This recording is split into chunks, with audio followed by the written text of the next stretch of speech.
नमस्कार। आज के इस बेहद दिलचस्प विश्लेषण में हम एक ऐसी कहानी पर बात करने वाले हैं जो है तो एक बाघ के बारे में, लेकिन असल में ये हमारे अपने दिमाग, हमारे बेबुनियाद डरों और इंसानी हरकतों पर एक बहुत ही शानदार व्यंग्य है। कहानी का नाम है एक बाघ शहर में आता है, भाग 2। चलिए बिना किसी देरी के सीधे इस कमाल की कहानी में उतरते हैं। तो आज की हमारी इस चर्चा की रूपरेखा कुछ इस तरह रहेगी। सबसे पहले हम देखेंगे गलत समझा गया जानवर, फिर बंद कमरे का टकराव, उसके बाद एक आत्मघाती मांग, फिर बेतुका हलफनामा, शब्दों के रूप में हथियार और आखिर में मानव स्वभाव का खुलासा। तो चलिए शुरू करते हैं।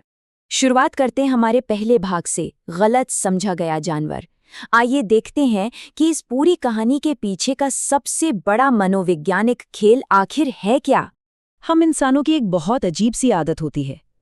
कई बार हम असलियत को जाने बिना ही बस अपने दिमाग में बैठी कुछ पुरानी छवियों के आधार पर किसी भी स्थिति के बारे में एक पक्की राय बना लेते हैं। इसे पूर्वकल्पित धारणा है या प्री कंसीव्ड नोशंस कहते हैं। और इस कहानी में बिल्कुल यही हो रहा है। होता क्या है कि लोग बस ये मानकर बैठ जाते हैं कि बाघ है तो वो हमेशा खून का प्यासा बेतहाशा मारने वाला जानवर ही होगा, और यही एक अकेली धारणा इस पूरी गलतफहमी और अफरा तफरी की जड़ बन जाती है। यहाँ पर भ्रम और हकीकत के बीच का जो अंतर है ना, वो सच में देखने लायक है। जरा सोचिए, एक तरफ इंसान है जो मारे डर के कांप रहे हैं और बाघ को एक खूंखार जानलेवा राक्षस मान रहे हैं, और दूसरी तरफ बाघ की अपनी दुनिया है। वो बेचारा खुद कंफ्यूज्ड है, ठंडे फर्श पर मजे से आराम कर रहा है और बिना किसी बुरे इरादे के बस दीवार पर अपने पंजे रगड़ रहा है। मतलब एक तरफ इंसानों की अंधी घबराहट है और दूसरी तरफ उस जानवर की बिल्कुल मासूम सी असलियत। क्या गजब का विरोधाभास है।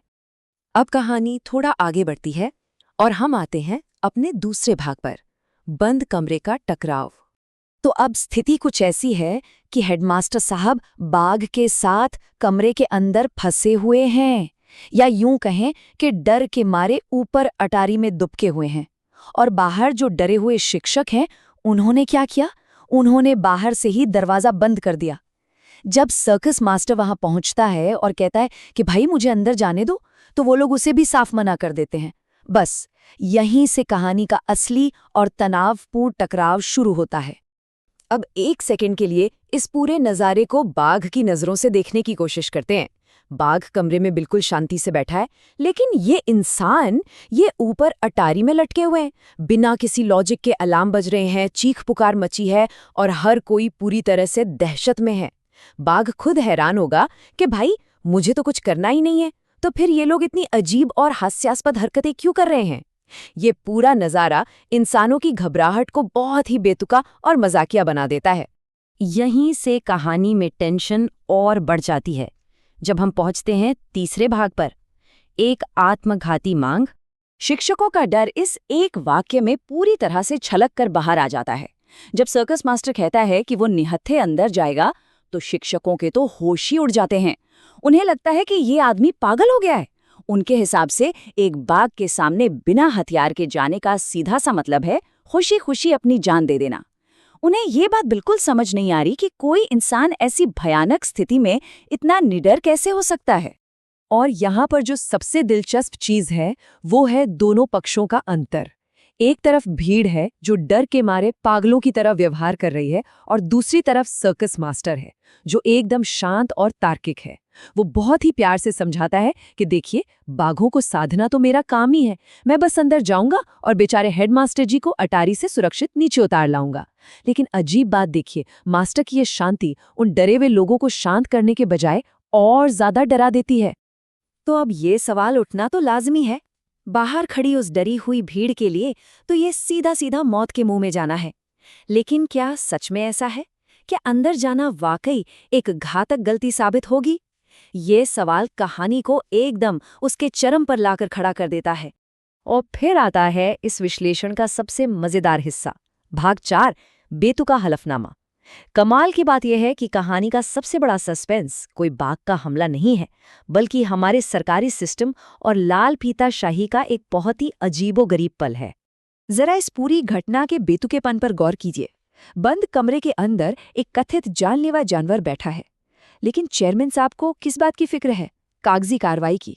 चेयरमैन अर्ज आता है कि मास्टर को एक हलफनामा देना होगा जिसमें लिखा हो कि अगर उसकी जान जाती है तो उसके लिए कोई और जिम्मेदार नहीं होगा। फिर वो अपने ब्रीफकेस से बाकायदा एक कागज निकालता है और मास्टर को मजबूर करता है कि वो अपनी जिंदगी का जोखिम खुद लेने के लिए उस पर दस्तखत करे। ये इस कहानी का सबसे तीखा और शानदार व्यंग्य है।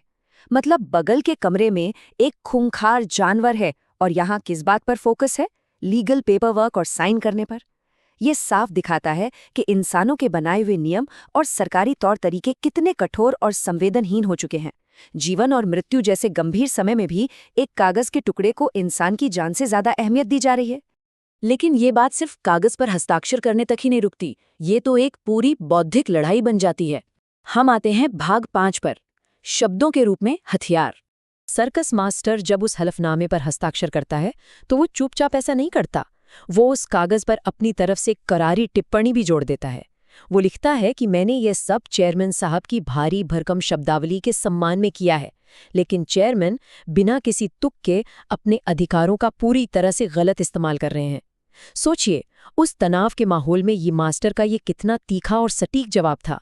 यहाँ से हमें इंसानी अहंकार का एक बहुत ही बेहतरीन नमूना देखने को मिलता है। मास्टर की उस लिखी हुई लाइन को पढ़कर चेयरमैन इतना ज्यादा चिढ़ जाता है कि वो मास्टर के साथ भाषा को लेकर बहस करने लगता है। वो पूरी तरह से ये बात भूल ही जाता है कि भाई सामने वाले दरवाजे के ठीक पीछे एक बाघ बैठा है। चेयरमैन का ईगो उसके डर से भी बड़ा हो जाता है, जो इस पूरी सिचुएशन को और भी ज्यादा हास्यास्पद बना देता है। आखिरकार ये कागजी और जुबानी जंग खत्म होती है और हम अपने आखिरी और सबसे अहम भाग की ओर बढ़ते हैं, मानव स्वभाव का खुलासा। इतनी सारी फालतू बहस और पेपरवर्क के बाद वो निर्णायक पल आ ही जाता है। सर्कस मास्टर आखिरकार चाबी अपने हाथ में लेता है, ताला खोलता है और बिना किसी खौफ के बाघ का सामना करने के लिए कमरे के अंदर कदम रख देता है। ये वो पल है जहां बाहर खड़े लोगों की सांसें रुक जाती हैं और सारी हकीकत खुलकर सामने आने वाली होती है। कमरे के अंदर जाकर मास्टर बाघ से जो बात कहता है वो असल में इंसान के दिमाग और उसके मनोविज्ञान का एक बहुत ही गहरा सच है। वो कहता है कि ये इंसान बाहर से जितने बहादुर दिखते हैं असल में उतने होते नहीं हैं। ये जो वो इतना चीखते चिल्लाते हैं, खूब सारा शोर मचाते हैं, ये सब सिर्फ और सिर्फ अपनी कायरता और अपने डर को छिपाने का एक तरीका भर है। और जब इंसान ऐसी अंधी दहशत में हो तो उनसे निपटने का सिर्फ एक ही रास्ता बचता है, खुद को पूरी तरह से शांत रखना। तो अगर हम इस पूरे विश्लेषण को एक जगह समेटकर देखें तो एक बात बिल्कुल शीशे की तरह साफ हो जाती है। इस कहानी में बाढ़ तो कभी कोई खतरा था ही नहीं।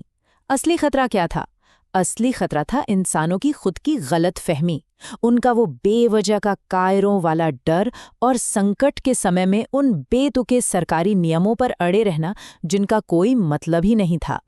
और इसी के साथ हम इस चर्चा के बिल्कुल आखिर में आ गए हैं, लेकिन जाते जाते ये कहानी हमारे लिए एक बहुत बड़ा सवाल छोड़ जाती है। जरा सोचिए, क्या हम भी अपनी असल जिंदगी में अक्सर ऐसा ही नहीं करते?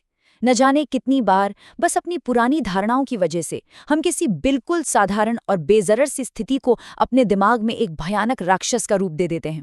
अगली बार जब भी आपके आसपास बिना बात की घबराहट और अफरा तफरी का माहौल बने तो इस बाघ और उन डरे हुए लोगों को जरूर याद कीजिएगा। ये सोचने पर मजबूर करता है ना?